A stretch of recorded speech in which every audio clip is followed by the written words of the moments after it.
In order to build our crazy project, specifically to cross a 21st Volga with a Bugatti Chiron, a design was drawn. Here is the project, or rather two options.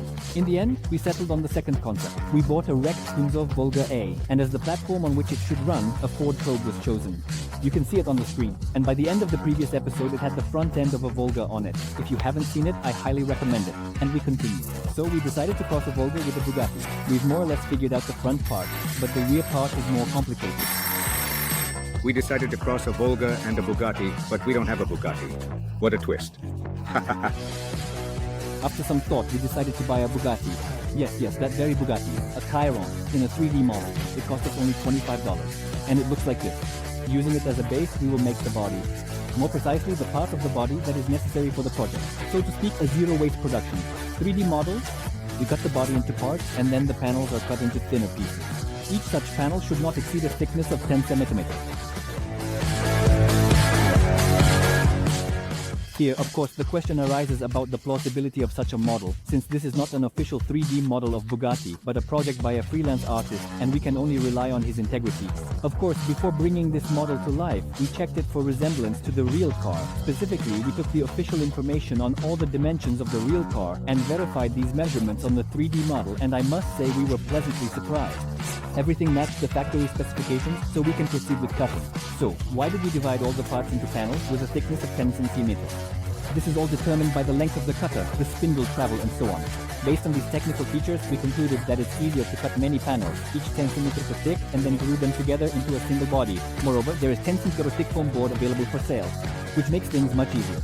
How does it work? We place a sheet of foam board on the CNC machine. The sheet size is 1200 by 600, just about, and based on the given program, we start the relief cutting. And so it goes on for many hours, sheet after sheet.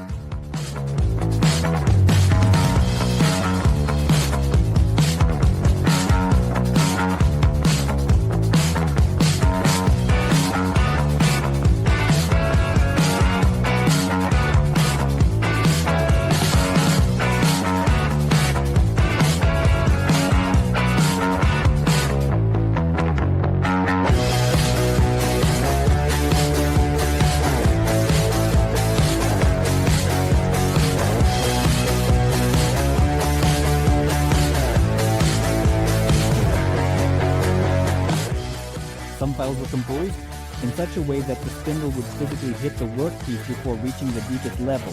We took this into account and simply cut away the excess volume in such places with a knife.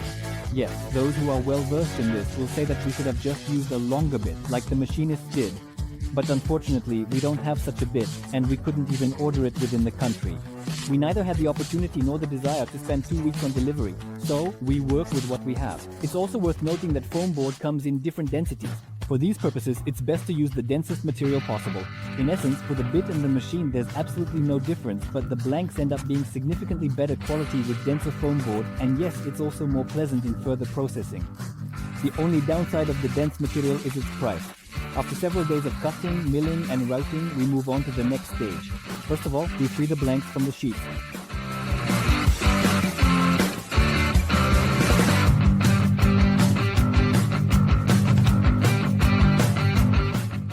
At first glance, you might think there's a lot of waste here, and you could cut out another body from it. Another body maybe for a smart car.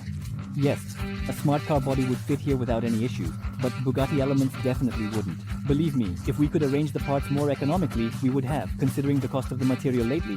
In general, we cut out all the excess with a knife, and after an hour, we have this kind of adult Lego mountain. At first glance, it seems impossible to make sense of this chaos. But believe me, if you've spent a couple of days at the computer thinking about how to properly cut the body into parts, you'll know each piece by name and can identify it even with your eyes closed. The entire assembly will be put together using polyurethane glue. It looks like expanding foam, but unlike it, the glue does not increase in volume, so that we don't have to wait. While the glue sets on the previous layer, and for better fixation, we fasten all the elements with self-tapping screws, and so on, piece by piece, hour by hour.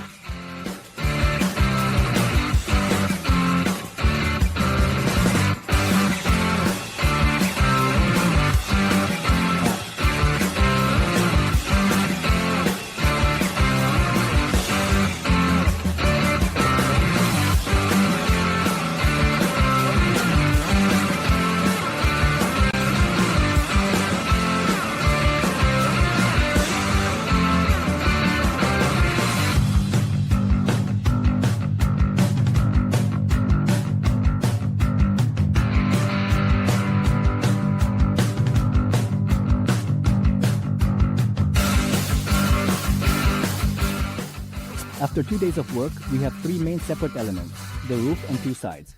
All that's left is to connect them and get a solid structure. It looks like this. We adjust the connection points using a grinder with a flap disc. We apply the same glue and then secure it with screws.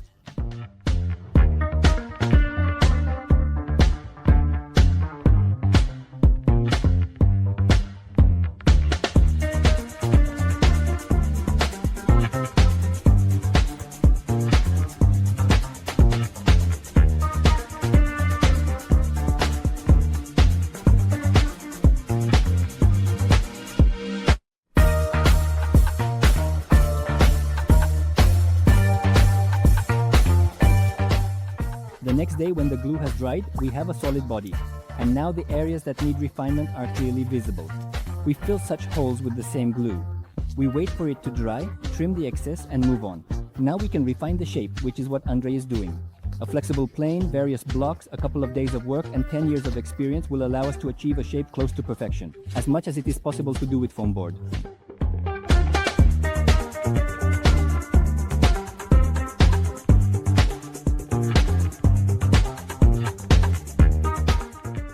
The next step is to prime and putty the shape so that a mold can be taken from it later. Most often, this operation is replaced by covering with metallic tape, and then the mold is taken from that. However, we use a slightly different technology. It's more a matter of habit, but it's easier for us this way. The first layer is the primer. In our case, it's simple water-based paint. Yes, the same kind used to paint walls. And this is important because any other material based on resin or solvent mercilessly eats away at foam board. Here's a clear example for you. Just imagine. Suppose you spent a couple of months making a car body, cutting it out, gluing it, refining it, and finally the long-awaited final priming. Primed it and 15 minutes later, the body is gone. That's exactly why at this stage we use water-based materials. Moreover, they are much cheaper compared to professional 2-component materials, and they are just perfect for these purposes.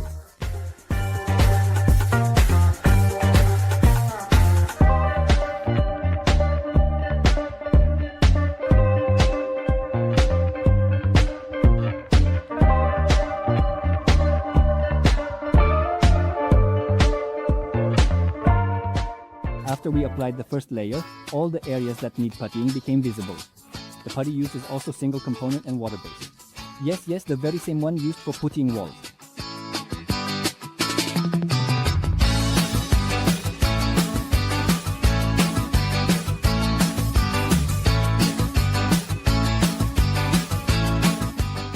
The next step is applying a guide coat. Most often, this is a dark-colored base paint. It is applied around the entire perimeter, and later during sanding, all craters, chips, depressions, and coarse scratches from the sandpaper are clearly visible. Along the body, there are thin longitudinal lines. They are also present above the arches. To keep them sharp, thin, and elegant, they need to be properly defined. Masking tape is applied along the lines, and using it as a guide, the surfaces are defined. The key here is to apply the tape correctly and evenly.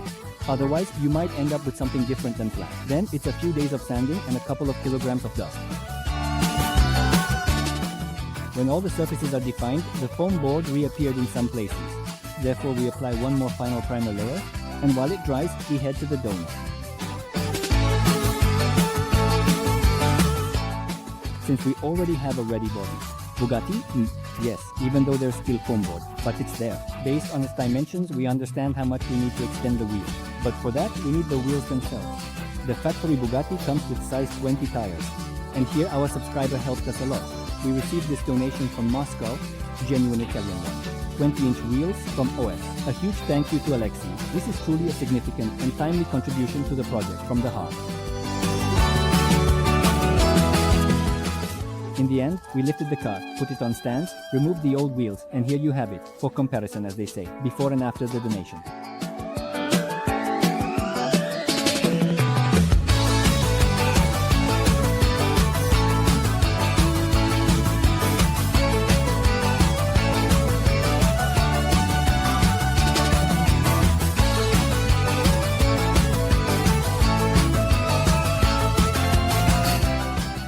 When the rims were in place, it became clear how many centimeters they are from the hub.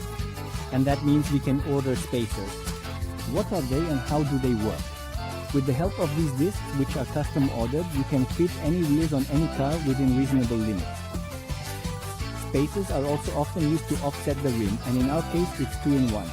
That is, we are fitting rims that initially didn't fit and extending them by 5 centimeters. In the end we get a wheel like in the picture. We ordered the spaces from here, zavodprostavok.ru. Here's their Instagram. The guys work precisely and promptly. To my surprise, the prices are more than affordable. I can confidently recommend them.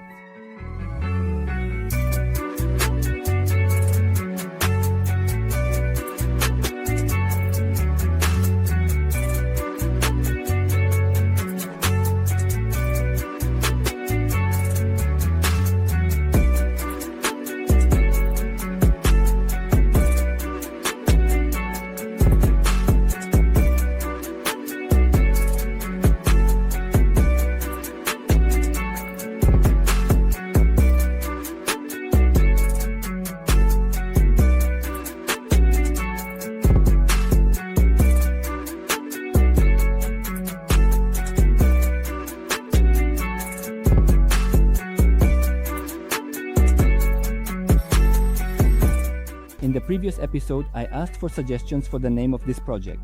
You responded very enthusiastically and left more than 10,000 comments. Yes, in the previous episode, I mentioned that we plan to move the wheel to achieve the look like in the picture. Yes, to move the wheel on a front-wheel drive car. There were many comments suggesting it's easier to modify the arch. Yes, indeed it's easier and would take half a day, but easier doesn't mean better. Here's a clear example of how it would look. And considering we have 20-inch wheels, it would look completely ridiculous. And it would have nothing in common with our concept. So, the most observant among you have probably already noticed that the wheel has been moved by 14 centimeters. We will talk about this in the next episode. But looking ahead, I'll say that it was definitely worth it, and we are very pleased with the result. Here's a little spoiler. I remind you that such projects become possible only thanks to your support. The best way to support the video is to share it anywhere. A couple of long comments, a like and a subscription are also very important. Thank you, and good acts.